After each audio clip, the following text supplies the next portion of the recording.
Well, if so, how do you sustain a business model in which users don't pay for your service? Senator, we run ads. I see. अस्सलाम वालेकुम और review speak के खुशामदीद। मेरा नाम आमिर है। दोस्तों, मुझे आज मेरे व्हाट्सएप पे एक नोटिस आया कि व्हाट्सएप की प्राइवेसी पॉलिसी को अपडेट किया जा रहा है और मेरे पास इस नई प्राइवेसी पॉलिसी को एक्सेप्ट करने के लिए 8 फरवरी तक टाइम है, जिसके बाद अगर मैं इस नई पॉलिसी को नहीं एक्सेप्ट करता तो मैं व्हाट्सएप नहीं इस्तेमाल कर सकता। इस प्राइवेसी पॉलिसी में बहुत सारे बड़े चेंजेस किए गए हैं जिनका असर आपकी अपनी पर्सनल ऑनलाइन प्राइवेसी पे हो सकता है और इस टॉपिक पे बहुत सारे यूट्यूबर्स ने भी वीडियोस बनाई हैं। इस पे बहुत ज़्यादा एहतजाज भी हो रहा है और हमारी आज की वीडियो में हम बात करेंगे कि इस नई प्राइवेसी पॉलिसी के आपकी पर्सनल ऑनलाइन प्राइवेसी पे क्या असरात हो सकते हैं। और वीडियो में आगे चल के हम ये भी देखेंगे कि आपके पास क्या कुछ ऑप्शंस हैं अगर आप इस प्राइवेसी पॉलिसी से नहीं अग्री करते तो कौन सी वो एप्स है जो आप इस्तेमाल कर सकते हैं। तो वीडियो को हम शुरू करेंगे थोड़े बैकग्राउंड से। पहले ये बात समझना जरूरी है कि फेसबुक कंपनीज हैं क्या। बेसिकली इंस्टाग्राम और व्हाट्सएप दोनों फेसबुक ही ओन करती है। इन्हें द फेसबुक कंपनीज के नाम से भी जाना जाता है। फरवरी 2012 में फेसबुक ने इंस्टाग्राम को अक्वायर किया था और फरवरी 2014 में फेसबुक ने व्हाट्सएप को अक्वायर किया। इसके साथ साथ ये बात समझना भी जरूरी है कि फेसबुक का जो बिजनेस मॉडल है वो basically ads based business model है, जैसा कि हम यूट्यूब पे देखते हैं।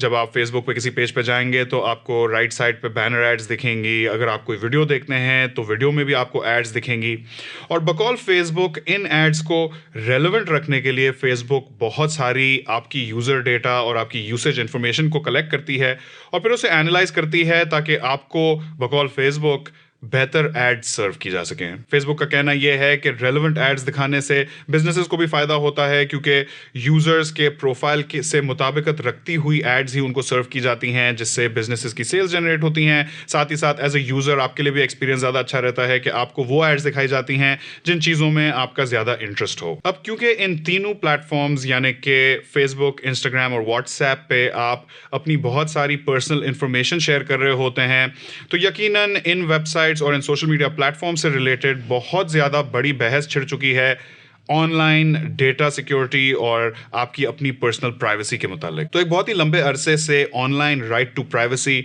यानी कि आपका अपनी पर्सनल इंफॉर्मेशन को प्राइवेट रखने का जो हक है उस पर बहस चल रही है। और उसके साथ साथ आए दिन नए नए स्कैंडल्स भी आते रहते हैं कि फलां कंपनी में डेटा ब्रीच हो गया, फलां कंपनी से डेटा लीक हो गई।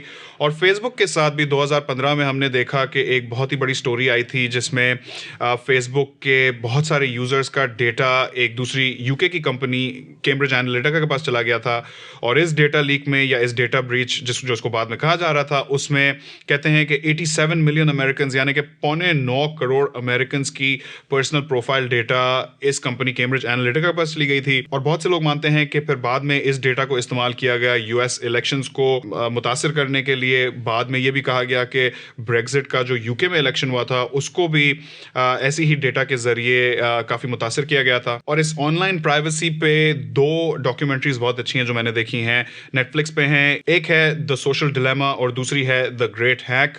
अगर आप अपनी डेटा और ऑनलाइन प्राइवेसी के बारे में सीरियस हैं और मालूमात चाहते हैं तो मैं रेकमेंड करूंगा कि ये दोनों डॉक्यूमेंट्रीज आप देख लें। अब मैं ये सारी बातें आपको इसलिए बता रहा हूं ताकि आपको एक बैकग्राउंड समझ में आ जाए कि आपकी जो पर्सनल डेटा है या आपकी प्राइवेसी है उसको कैसे ब्रीच किया जाता है और आपकी पर्सनल डेटा को कैसे कंपनीज फिर इस्तेमाल कर सकती हैं अपने फायदे के लिए। तो अब आ जाते हैं इस नई व्हाट्सएप की प्राइवेसी पॉलिसी पे। तो पहले व्हाट्सएप की प्राइवेसी पॉलिसी शुरू होती थी कुछ ऐसे कि आपकी प्राइवेसी के लिए रिस्पेक्ट हमारे डीएनए में कोडेड है। जब से हमने व्हाट्सएप शुरू की है हमने हमेशा एस्पायर किया है कि ऐसी सर्विसेज बिल्ड करें जिसके अंदर स्ट्रॉन्ग प्राइवेसी प्रिंसिपल्स को माइंड में रखा जाए और ये लाइन अब इनकी प्राइवेसी पॉलिसी से निकाल दी गई है। और उसकी वजह है कि व्हाट्सएप अब अपने यूजर्स की बहुत सारी इंफॉर्मेशन ना सिर्फ कलेक्ट करेगी जो कि वो पहले भी करते थे, बल्कि उसको फेसबुक और अपनी दूसरी फेसबुक कंपनीज के साथ शेयर भी करेगी। ये इस प्राइवेसी पॉलिसी की सबसे मेन चीज है जो समझने वाली है, क्योंकि इससे पहले व्हाट्सएप कभी भी फेसबुक या दूसरी फेसबुक कंपनीज के साथ बराह रास्त आपकी डेटा ऐसे शेयर नहीं करता था, लेकिन अब व्हाट्सएप व्हाट्सएप की ये सारी डेटा शेयर की जाएगी और आपके पास कोई चॉइस नहीं है। अगर आप नहीं एक्सेप्ट करते तो आप 8 फरवरी के बाद व्हाट्सएप नहीं इस्तेमाल कर सकेंगे। कुछ अरसे से हम देख रहे हैं कि फेसबुक की कोशिश है कि उनकी सारी सर्विसेज इंटीग्रेट हो जाएं। आपने देखा कि कैसे इंस्टाग्राम को फेसबुक के साथ बहुत डीपली इंटीग्रेट किया गया है और मार्क जकरबर्ग ने ये बात की भी है कि मैं सारी सर्विसेज इंटीग्रेट करूंगा। तो अब नेक्स्ट स्टेप इनकी तरफ से आया है कि व्हाट्सएप को भी बहुत डीपली फेसबुक के सिस्टम्स के साथ इंटीग्रेट किया जा रहा है और अब होने ये जा रहा है कि व्हाट्सएप, जिसे दुनिया में 2.5 बिलियन यानी कि 250 करोड़ लोग इस्तेमाल करते हैं, उनकी डेटा व्हाट्सएप से फेसबुक के साथ शेयर की जाएगी और अगर वो इस चीज से अग्री नहीं करते तो फिर वो व्हाट्सएप को इस्तेमाल करना छोड़ दें। तो अब बात करते हैं कि वो कौन सी डेटा है आपके मुतालिक जो व्हाट्सएप कलेक्ट करती है और उसके बाद आगे जाके फेसबुक के साथ भी शेयर करेगी। तो इसमें आ जाता है आपका नाम और फोन नंबर, ऑब्वियसली उसके बगैर तो आपका व्हाट्सएप चल ही नहीं सकेगा। फिर आपकी लोकेशन डेटा, जो कि अगर आपने कभी व्हाट्सएप पे लोकेशन शेयर की हो तो आपको व्हाट्सएप को लोकेशन एक्सेस देना ही पड़ता है।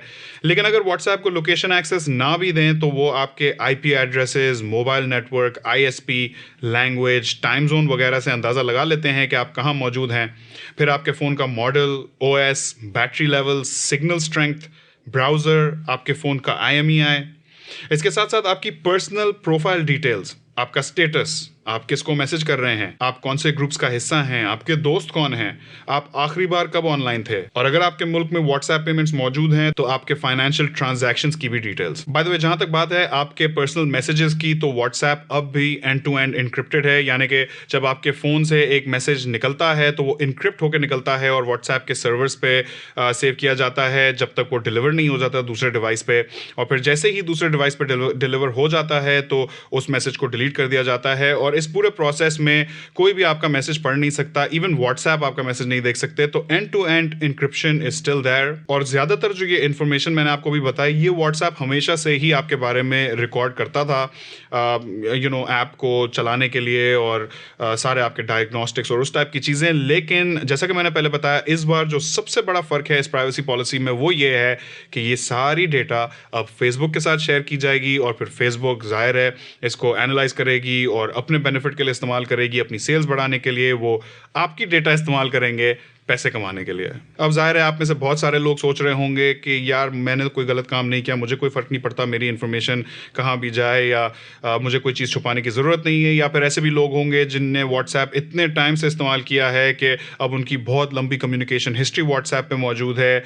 या फिर वो लोग जो व्हाट्सएप को अपने बिजनेस के लिए इस्तेमाल करते हैं। लेकिन अगर आपको अपनी ऑनलाइन प्राइवेसी प्यारी है मेरी तरह, मैंने रिसेंटली आईफोन पे स्विच किया और उसकी एक वजह ये भी थी कि मेरे हिसाब से आईफोन की जो डेटा सिक्योरिटी और जो प्राइवेसी है वो दूसरे प्लेटफॉर्म से थोड़ी बेहतर है। लेकिन बहरहाल आप में से वो लोग जो अपनी ऑनलाइन प्राइवेसी को प्रोटेक्ट करना चाहते हैं उनके पास अब बेसिकली दो ही बड़े ऑप्शंस मौजूद हैं। एक तो ये है कि आप इस प्राइवेसी पॉलिसी अग्री ना करें और व्हाट्सएप इस्तेमाल करना छोड़ दें। दूसरा ये है कि आप किसी और प्लेटफॉर्म पे स्विच कर जाएं। उसमें भी कुछ इंटरेस्टिंग ऑप्शंस हमारे सामने आए हैं पिछले 1-2 दिन में। हम देख रहे हैं टेस्ला और स्पेसएक्स के फाउंडर इलॉन मस्क ने एक ट्वीट भी किया जिसमें उन्होंने कहा कि यूज सिग्नल। तो 2 ऐप्स हैं बुनियादी तौर पे, एक का नाम है सिग्नल और दूसरी है टेलीग्राम। और पिछले दिनों इन दोनों ऐप्स की डिमांड में बहुत तेजी भी आई है। अब मुझे नहीं पता कि मैं पर्सनली इस प्राइवेसी पॉलिसी के बारे में क्या करने वाला हूं। मैंने अब तक तो ये पॉलिसी एक्सेप्ट नहीं की है, मैंने इसे एग्री नहीं किया है। लेकिन देखते हैं कि आने वाले दिनों में लोग इससे कैसे रिएक्ट करते हैं। अब तक तो बहुत लोगों का एहतजाज सामने आ रहा है, लेकिन ये भी देखना होगा कि आगे पीछे लोग भी इसको इस्तेमाल करना शुरू करें। जाहिर है कोई ऐप व्हाट्सएप की तरह जो इतने बड़े पैमाने पर इस्तेमाल हो रही हो उसको स्विच करना भी इतना आसान नहीं है क्योंकि बहुत से लोग शायद नहीं इस्तेमाल कर रहे हों। लेकिन मुझे आपकी राय ज़रूर चाहिए। आप मुझे ज़रूर बताइएगा कि आप क्या करने वाले हैं। क्या आप व्हाट्सएप ही इस्तेमाल करेंगे या फिर अब स्विच करेंगे किसी और ऐप पे?